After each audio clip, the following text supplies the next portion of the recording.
Para esta revisión se buscó bases de datos tales como INARI, Extended, BSCO y NSBI, en donde se utilizaron términos como la virulencia del Shirashi coli, factores virulentos, enteropatogénicos, enterohemorrágico, enteroinvasivo, enterotoxigénico, enteroagregativo, adherente difusivo y adherente invasivo. Acá se buscaron artículos completos y de estos se escogieron 143 para esta revisión. Escherichia coli enteropatógena. Es el agente causal de la diarrea en niños de 2 años o menores. Se producen brotes epidémicos en lugares cerrados como lo son guarderías y hospitales. Puede tornarse de moderada a grave y se le atribuye una alta mortalidad del 10 al 40%. En el 2010 se notificó que hubieron 121.455 muertes por este patógeno. La Escherichia coli tiene un periodo de incubación de 3 a 24 horas en los cuales puede estar acompañado de vómito, fiebre, diarrea y puede tornarse persistente. Estas tienen unas cepas y se divide en típicas, que es presencia, o atípicas, que es la ausencia. ¿La ausencia de qué? De un plásmido virulento llamado el factor de adherencia de CEP. La infección intestinal puede alterar la actividad fisiológica del enterocito debido a que aumenta la solución de electrolitos al medio exterior, aumenta la permeabilidad y disminuye la absorción, generando que se acumulen solutos en el lumen intestinal y esto conduzca a una diarrea acuosa. La adherencia inicial inicia de mediante el contacto de un flagelo o un filitipo 4 con la célula, lo cual genera una autoagregación bacteriana, produciendo así microcolonias, formando microcolonias. La transducción de señales intercelulares es facilitada por el sistema de secreción tipo 3 y las proteínas efectoras que ingresan a la célula. Es un sistema macromolecular, está codificado en la isla de patogenicidad y se divide en 5 operones. Del LEE1 al LEE3 codifica los genes de las proteínas ESC que conforman el sistema de secreción tipo 3. El LEE4 codifica los genes de las proteínas ESP y algunas efectoras como lo son las que vemos ahí. La LEE5 codifica los genes AE para la adesina bacteriana, intimina y TIR. La adesina intimina bacteriana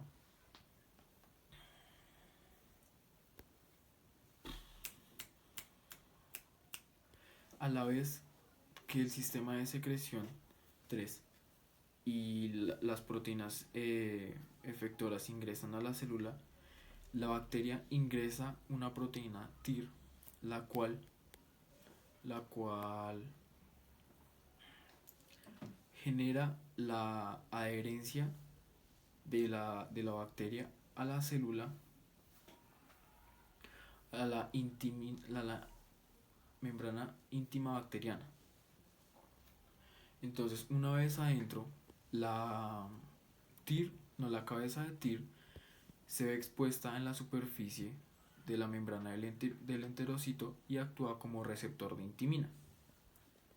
En el segundo mecanismo, la polimerización genera cadenas largas, las cadenas largas de actina, las cuales rearreglan o alteran la estructura de, del enterocito, generando daños en las microvellosidades y que éstas pierdan su función. Para la formación del pedestal, TIR es fosforilizada en tirosina. Posteriormente, la tirosina se une a las proteínas adaptadoras eh, de NCK, la Non-Catalytic Tyrosine Kinase. La NCK activa la Neural Wiskott-Aldrich Syndrome Protein, que a su vez activa el complejo ARP, mediador de polimerización de actina, como lo podemos ver aquí en la gráfica. La Escherichia coli enteroagregativa utiliza una fibra denominada AAF y una proteína más conocida como la TIA. Además, también utiliza unas aglutininas estables al calor, más denominada como HRA12. EAST1 es una toxina la cual tiene una actividad guaninilactosiclasa, esto con el fin de aumentar la GMPC. En la colonización actúa una dispersina transportada en el complejo AAT y en una variedad de SPATES. Es decir, se forma una biopelícula en las células epiteliales por medio de las fimbrias y de los pilis, produciendo un acortamiento de las vellosidades intestinales. PIC es una proteasa que hace parte de la SPATS, no citotóxicos. Esta es la encargada de producir moco, pero a su vez también permite que la bacteria entre. Esto se da gracias a su actividad mucinolítica. También existen SPATS citotóxicos como PET, los cuales tienen una función de separar una proteína llamada espectrina de la actina. Con su principal importancia de bloquear la función y hacer que la célula se redondee, ocasionando una diarrea acuosa y disminuyendo la absorción de líquidos. Escherichia coli enteroinvasiva. Los síntomas característicos para la Escherichia coli enteroinvasiva son diarrea con sangre, diarrea acuosa con sangre, moco o dolor abdominal. En ciertos casos se puede presentar solo diarrea. Se asocian más a brotes epidémicos que a casos aislados debido a que la transmisión es de persona a persona, entonces de alimento o agua contaminada. Y esto lo que hace es convertir al patógeno en un patógeno importante en niños de edad de 6 meses. Existen pocos estudios epidemiológicos sobre la Escherichia coli, porque generalmente se confunde con Shigella spp. La enteroinvasiva evade la respuesta inmune debido a que entra a las células del colon y se mueve vasolateral de una célula a otra. Posee un plásmido, el cual es PINV, que codifica para el sistema de secreción tipo 3 25 proteínas, entre las cuales entre ellas están la OSCPB, la VIRA y la OSPG, y los antígenos de invasión de plásmidos, entre los cuales está IPA, IPAB, IPAC, entre otros. En la mucosa del colon, las SI inicialmente comienzan en las células M y en una vacuola fagocítica por transitosis. La bacteria atraviesa la barrera epitelial e invade a los macrófagos. En los macrófagos, la proteína IPAB lisa la vacuola en el citoplasma e induce apoptosis por vía caspasa 1, para finalmente ser liberada. Entonces, como podemos observar, la enteroinvasiva entra a la célula por medio de los receptores CD4, alfa 5 beta 1 integrina, gracias a IPAB y al complejo IAPB, lo cual entra medio al centro del enterocito, y lo que va a hacer VIRG es localizar el extremo de la bacteria para activar la NWASP y se va a generar la polimerización de actina, lo cual va a empujar a la bacteria para trasladarse vasolateral a la otra célula. ¿Ya? Escherichia coli adherente difusa es una de las cepas que se ha asociado más a procesos diarreicos de tipo agudo. Se da en niños y en personas adultas y debemos tener en cuenta que estos dos pueden ser asintomáticos.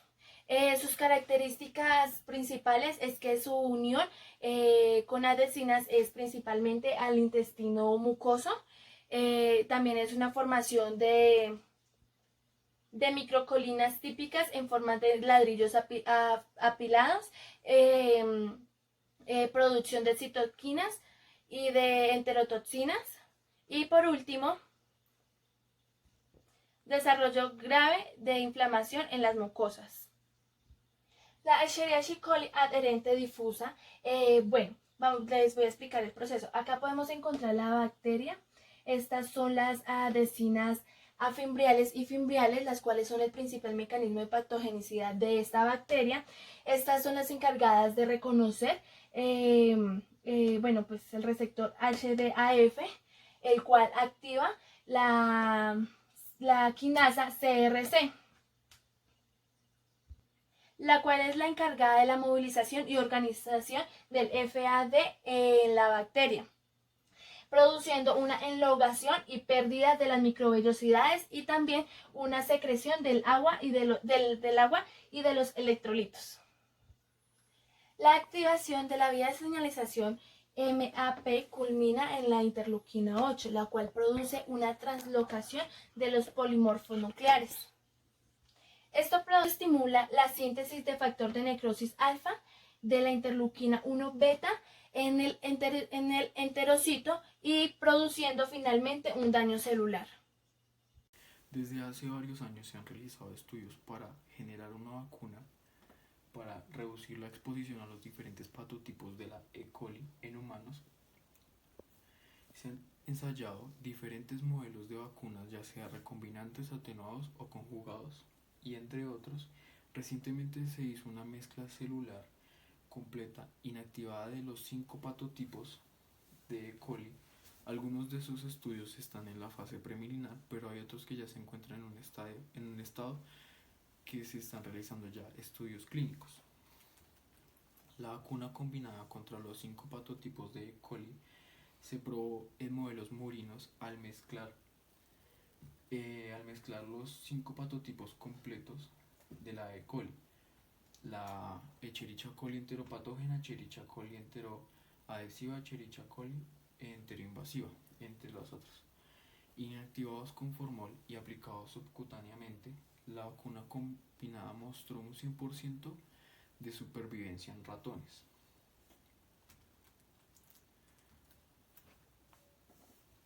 Como conclusión, debido al gran impacto de este agente sobre la diarrea infecciosa, ha sido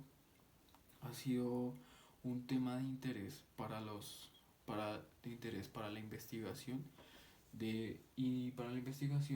que contribuye a su entendimiento y avances relacionados como lo son con la vacuna. Se recopiló para este artículo información la cual generará un conocimiento más amplio para futuras investigaciones con respecto a factores de virulencia y sus mecanismos de acción en el hospedero.